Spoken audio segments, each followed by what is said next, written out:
Oi irmãos, tudo bem? Bem-vindos a mais um vídeo aqui do canal, mais um vídeo de estudo da Palavra de Deus. E hoje, continuando no bíblico, nós vamos ler o Desejar de Todas as Nações, capítulo 10, A Voz do Deserto. Lembrando, esse é um resumo do meu resumo. Lá no aplicativo você já tem no ano bíblico a opção de você ler o capítulo e ouvir. Então, o irmão ter toda a compreensão, até porque esse capítulo é muito rico, foi bem difícil resumir e ainda eu acho que eu vou ter que comer algumas partes para não me alongar muito no vídeo. Vai lá, lê o capítulo todo que vai ser de grande valia para o seu conhecimento espiritual. Vamos lá. O idoso sacerdote Zacarias e sua esposa Isabel eram ambos justos perante Deus. E em sua vida tranquila e santa brilhava a luz da fé como uma estrela entre as trevas daqueles dias. Aqui está uma lição valiosa. A gente, nesses capítulos anteriores, vimos como foi importante a vida de Jesus desde a infância, sofrendo, mostrando que é fiel, que é possível ser fiel desde a infância até a vida adulta. E agora aqui, Zacarias e Isabel nos mostrando que ainda na velhice, não importa a idade que você tenha, é possível ser fiel e é possível ser uma luz a brilhar nas trevas deste mundo. Não importa a sua idade, não há desculpas. Não é porque você já é mais idoso que vai falar, para mim já não dá mais. Falsas desculpas que nos levam à perdição. Zacarias bem sabia como fora dado a Abraão um filho em sua velhice, porque ele crera fiel àquele que prometera. Por um momento, porém, o velho sacerdote volvera ao pensamento para a fraqueza da humanidade e esqueceu-se de que Deus é capaz de cumprir aquilo que promete. Deus sempre é capaz de cumprir aquilo que ele promete. Se ele prometeu, ele vai cumprir. Jesus prometeu que iria voltar, ele vai voltar. Jesus prometeu que teremos uma morada nas Canaã celestial, ele vai cumprir essa promessa. Ele prometeu que enviaria o Santo Espírito para nós. Ele prometeu que daria auxílio a nós, que poderíamos vencer as tentações e as provações. Se ele prometeu, isso é possível. Temos que crer. O nascimento de um filho a Zacarias, como do filho de Abraão e de Maria, visava ensinar uma grande verdade espiritual. Verdade que somos tardios em aprender e prontos a esquecer. Somos por nós mesmos incapazes de fazer qualquer bem, mas o que não somos capazes de fazer, o poder de Deus de operar em toda pessoa submissa e crente. Aquilo que eu não posso fazer, Deus pode fazer por mim e Deus pode operar um milagre em mim. Não importa a minha idade, não importa as circunstâncias. Deus pode fazer um milagre em mim e nunca é tarde demais para Deus.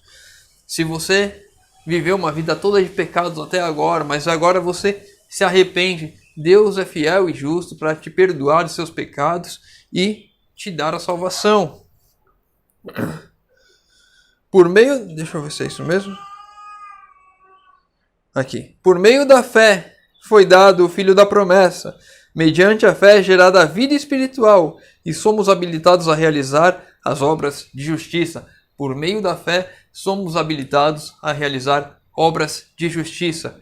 Aquilo que eu faço de bom, aquilo que você faz de bom, não provém de nós mesmos, mas provém de Deus. Mediante a nossa fé, as obras de justiça são operadas por Deus. Deus chamara o filho de Zacarias para uma grande obra, a maior já confiada a homens. A fim de cumprir essa obra, precisava de que o Senhor com ele cooperasse, e o Espírito de Deus seria com ele, caso desse ouvido às instruções do anjo. Então, Zacarias tinha uma grande obra aqui e a gente já vai comparar ele com o tempo que nós estamos vivendo. Assim como Zacarias tinha uma grande obra, nós também temos uma grande obra. E para cumprirmos essa grande obra, temos de cooperar com Deus. E Ele vai trabalhar em nossas vidas para cumprirmos essa grande obra. Este mensageiro tem de ser santo, João, assim como nós temos de ser santos. Precisa ser um templo para a presença do Espírito de Deus, a fim de cumprir sua missão. Deve ter sã condição física, bem como resistência mental e espiritual. E isso vale para todos nós. Assim como João tinha uma missão importante de preparar o caminho para que Jesus começasse a pregar aqui no primeiro advento, nós temos a missão de preparar o caminho para Jesus no segundo advento e temos de ter essas mesmas características de João. Resistência mental e espiritual. Era, portanto, necessário que regesse os apetites e paixões. Olha aqui, reforma de saúde na vida de João. João tinha uma alimentação diferenciada, assim como nós devemos ter hoje. Deveria ser por forma tal capaz de dominar suas faculdades que pudesse estar entre homens tão inabalável ante as circunstâncias do ambiente como as rochas e montanhas do deserto. Assim como João, eu e você temos de estar capazes de estar em meio ao mundo de pecado, um mundo decaído, e não sermos abalados por isso, não cedermos ao mundo, não nos conformarmos com o mundo, não fazer como o mundo quer. Devemos ser inabaláveis, devemos ter uma firme posição ao lado de Deus. E a reforma de saúde, como nós vimos aqui, é uma obra que precisa ser feita para que eu e você possamos ter essas condições. Ao tempo de João Batista, a cobiça das riquezas e o amor do luxo e da ostentação se havia alastrado.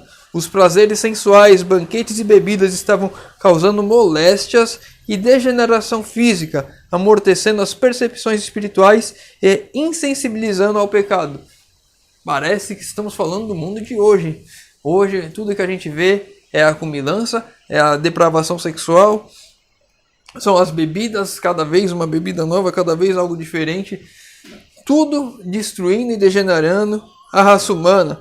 A degeneração física que nós temos hoje nem se compara com o que tinha naquela época. E se nós olharmos para Adão, então, misericórdia de nós. Por sua vida abstinente e simplicidade de vestuário, devia constituir uma repreensão para a sua época. Uma vida abstinente, uma vida se afastando, abnegado, uma vida humilde, uma vida conforme aquilo que Deus quisera para preparar e formar o caráter, preparar e formar o espírito para enfrentar aquilo que ele deveria para a sua missão. E olha, importante, simplicidade de vestuário, uma pessoa sem os adornos que a gente já comentou aqui no canal, adornos, vestimenta simples, uma vestimenta saudável. Aí teve um irmão que comentou, uma vestimenta saudável, nunca ouvi falar disso. Sim, salto alto não é saudável, ele prejudica. Roupa apertada não é saudável, prejudica a circulação do sangue. Então, tudo isso deve ser colocado em prática em nossas vidas. Na infância e mocidade, o caráter é extremamente impressionável. Deve ser adquirido, então, o domínio próprio. Ou seja, desde a infância devemos ensinar os nossos filhos a ter o domínio próprio, a poder andar e seguir nesse caminho, que não é fácil depois de mais velho. Na infância é muito mais fácil de introduzir essas coisas na vida da criança, para que quando adulto seja muito mais fácil estar firme e inabalável neste mundo que estamos. Mas se por algum acaso eu e você não tivemos oportunidade disso na infância, Deus também é fiel e justo para nos dar poder para vencermos agora. Mas a nós que temos filhos devemos ensinar isso desde a infância.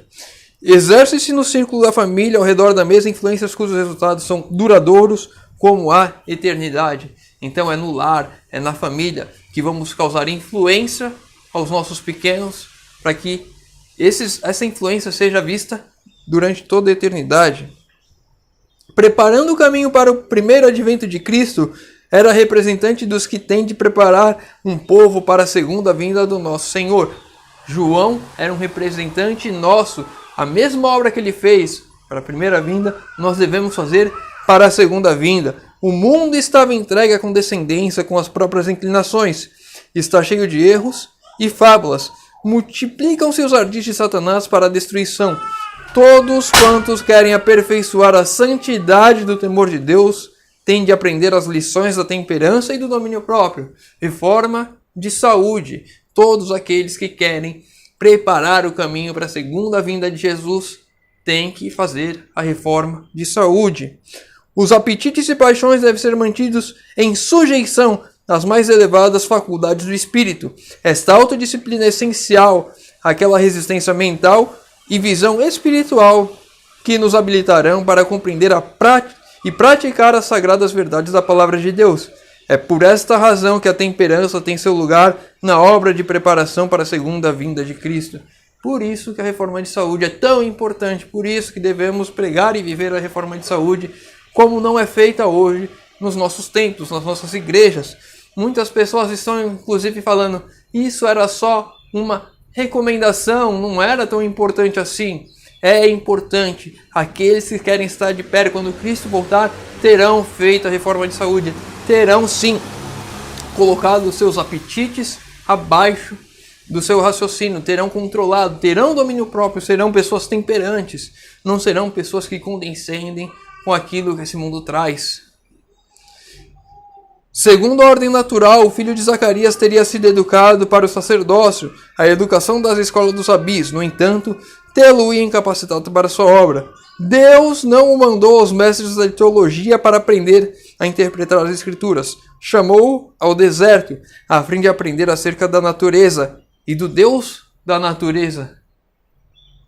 Mais uma vez aqui, uma mensagem para os nossos tempos. Vida no campo, uma vida afastada das grandes cidades, não colocando o nosso conhecimento, não colocando aquilo que eu preciso aprender nas mãos dos pastores, na mão da igreja, na mão do irmão, mas sim com Deus, diretamente de Deus, através das escrituras e na natureza. A natureza é um reflexo de Deus, aquilo que Deus fez. A natureza nos traz lições preciosas para que possamos colocar em prática em nossas vidas, para levarmos a mensagem que temos de levar para os dias de hoje. Jesus, as parábolas, a maioria delas, se não todas, foram tiradas de questões da natureza, questões do dia a dia, a vida de pescadores, pessoas que semeiam, a vida no campo, árvores, né? A parábola da figueira, tantas outras, do joio e do trigo, tantas parábolas que Jesus fez tiradas de lições da natureza. Então devemos sim olhar para a natureza, devemos sim estar voltados à vida no campo, nos afastarmos das influências contaminadoras do pecado que há na cidade, nos aproximando cada vez mais de Deus. Então são duas mensagens que o povo do advento, do segundo advento, devem ter em seu coração e devem buscar seguir, devem buscar colocar em prática, para que possam sim estar de pé quando Jesus voltar. E muitas, se não todas, as pessoas que rejeitarem essas mensagens estarão em oposição quando Jesus voltar. Foi numa região isolada que encontrou seu lar, em meio de despidas colinas, ásperos barrancos e cavernas das rochas. Preferiu, porém, renunciar às diversões e luxos da vida pela rigorosa disciplina do deserto. Preferiu renunciar às diversões, os luxos, os entretenimentos, as comilanças da cidade, as facilidades da cidade, a uma vida no campo, uma vida afastada do pecado. Ali o ambiente era propício aos hábitos de simplicidade e abnegação. Não perturbado pela agitação do mundo, poderia estudar as lições da natureza e de revelação e de providência. Os irmãos estão vendo quanto que essas mensagens vêm se repetindo e a gente só leu só aqui o desejo de todas as nações. Se nós formos lá atrás, patriarcas e profetas, nós vamos ver essas mesmas lições nas vidas de cada um daqueles que levaram a mensagem de Deus. Enoque, Abraão, Isaac, Jacó, todos eles com lições muito parecidas. Moisés, Elias, todos eles com a mesma mensagem, uma reforma de saúde e vida no campo. Para ele, a solidão do deserto era um convidativo lugar de escape da sociedade quase geralmente contaminada de suspeita, incredulidade e impureza. Exatamente como estão as nossas cidades hoje. Desconfiava de suas forças para resistir à tentação e fugia do constante contato com o pecado. Não viesse a perder o sentimento de sua inexcedível culpabilidade. Se desviava do pecado, fugia do pecado, não queria ter proximidade com o pecado, não se colocava diante de tentações, não buscava, eu vou resistir à tentação, mas eu vou me colocar aqui, vou ficar de olho. Não é assim, não é que eu vou sentar na mesa ali com um monte de carne e vou ficar ali me colocando naquelas situações constantemente, vou acabar cedendo, principalmente algumas pessoas que têm maior tendência para isso. Então, ele se afastava do pecado, não ficava na roda dos escarnecedores. A vida de João não era, entretanto, passada de ociosidade, em ascética tristeza em isolamento egoísta. E aí é uma mensagem para aqueles que têm a vida no campo. Não é para irmos para o canto, nos isolarmos e vivermos de forma egoísta. Não é para nos afastarmos do mundo completamente ao ponto de ninguém saber onde estamos, o que fazemos, onde moramos. Não. Ia de tempos em tempos misturar-se com os homens e era sempre observador interessado do que passava no mundo. De seu quieto retiro, vigiava o desdobrar dos acontecimentos.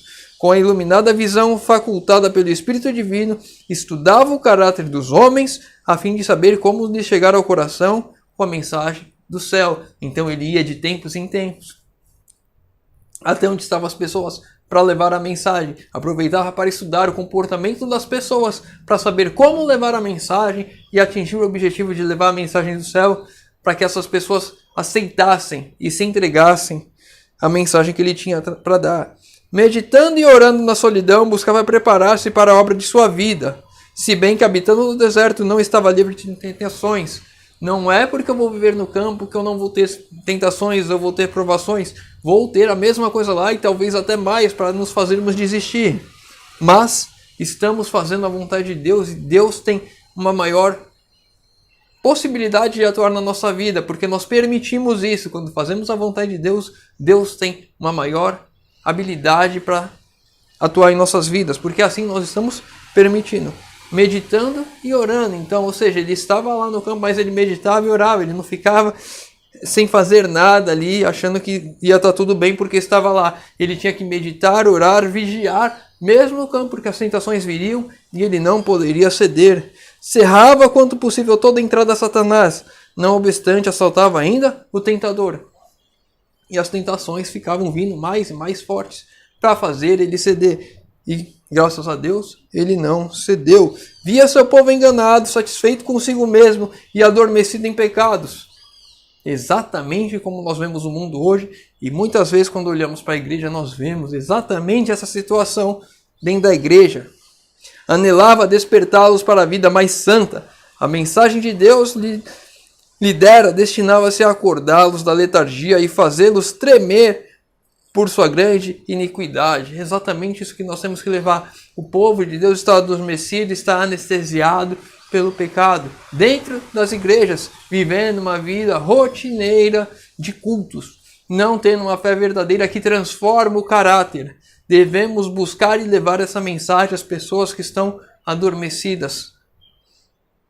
Os judeus olhavam a sua descendência natural de Abraão como lhe sendo dado direito a esta promessa, deixando de atender, porém, às condições que Deus estipulara. E assim, muitos de nós hoje, por sabermos que somos a última igreja, a igreja que tem que levar a mensagem do advento, a igreja dos mandamentos, a igreja que guarda a Bíblia como um todo, sentamos nessa condição da igreja verdadeira, a igreja remanescente, e ignoramos que temos de fazer uma obra e muitas vezes nos tornamos exclusivistas como os fariseus. Então, essa condição acaba sendo perdida, porque essa condição é dada para aqueles que fazem as condições, que cumprem as condições de Deus, e não apenas em rituais como os judeus faziam. Eles faziam todas as cerimônias, cumpriam todos os ritos, mas era uma fé de aparências, não era uma fé verdadeira, uma fé genuína, uma fé que transforma o caráter. Há um povo cujo coração, sua lei, a lei de Deus, está escrita, é assegurado o favor de Deus. Não são um com Deus, mas os judeus haviam dele separado. Então, da mesma forma, o povo de Deus, como era naquele tempo, hoje ainda é aqueles que guardam a lei de Deus como um todo, e não que se acham que são o povo de Deus porque acham que guardam a lei de Deus, mas não fazem e não vivem e não querem buscar cumprir tudo aquilo que Deus quer para as nossas vidas hoje. Se eu rejeito uma dessas mensagens, vida no campo, reforma de saúde, é como eu estivesse rejeitando a Deus. O espírito dele estava obscurecido pela transgressão, e por lhes haver o Senhor em tempos anteriores mostrado tão grande favor, desculpavam seus pecados, lisonjeavam-se de ser melhores que os outros homens, e merecedores de suas bênçãos. Parece que estamos falando para o povo que diz ser o remanescente. Devemos fazer uma mudança em nossas vidas hoje, não ficar esperando letargicamente as coisas acontecerem. Já estamos chegando a 20 minutos, eu vou dar uma pulada aqui de alguns textos. Então vamos lá. Os 2 últimos textos. Todos quantos se houverem de tornar súditos do reino de Cristo, tinham que dar demonstrações de fé e arrependimento. Bondade, honestidade e fidelidade se manifestariam na vida dessas pessoas. Quer ser um servo de Deus? A fé e o arrependimento vai ser claro em sua vida. As pessoas vão olhar para você e vão ver uma pessoa diferente. Bondade, honestidade e fidelidade serão um reflexo de uma vida transformada, uma vida que está arrependida, que aceitou a Jesus como Salvador, está entregue e determinada a fazer a vontade de Deus. Jacó fora culpado de um grande pecado em sua conduta para com Esaú, mas arrependera-se, sua transgressão fora perdoada e seu pecado purificado. Podia, portanto, suportar a revelação da presença de Deus, mas sempre que os homens chegam à presença dele, enquanto voluntariamente nutrindo mal, foram destruídos. Ou seja, devemos ter o exemplo de Jacó em nossas vidas. Jacó, de fato, se arrependeu e pôde estar na presença de Deus sem ser destruído. Se não houver verdadeiro arrependimento, se houver rejeição da mensagem, seremos destruídos. Por ocasião do segundo advento de Cristo, os ímpios hão de ser consumidos pelo assopro de sua boca e aniquilados pelo resplendor da sua vinda. A luz da glória de Deus, que comunica a vida aos justos, matará os ímpios. Quando Jesus voltar, ele irá trazer com ele aquilo que ele é, vida. Mas a vida ao ímpio é destruição, porque ele rejeita a vida. E quem rejeita a vida, traz a morte sobre si. Espero que os irmãos tenham tirado algumas lições aqui. Leia lá o livro, o capítulo completo no aplicativo. Escute se não tiver tempo, porque tem a leitura e o áudio agora. Deixa nos comentários aqui se tem alguma outra passagem que o irmão trouxe. Eu não trouxe todas as que eu marquei no meu resumo principal, mas tem muitas outras lições aqui para a gente tirar nesse capítulo. Deixa os pedidos de oração nos comentários. Vamos estar orando por todos. Vamos agora, para encerrar, falarmos com Deus. Senhor Deus, Pai amado, obrigado, Senhor, porque mais uma vez temos a oportunidade de abrir a Tua Palavra, de estudar. Pai querido, nos ajude a fazermos essa transformação em nossas vidas, Senhor. Que o Senhor nos ajude a fazermos a Tua vontade, possamos verdadeiramente nos arrependermos e com fé aceitar tudo aquilo que o Senhor tem para nós, Senhor. Te pedimos isso em nome de Jesus. Amém. Meu irmão, fica com Deus e que Deus te abençoe.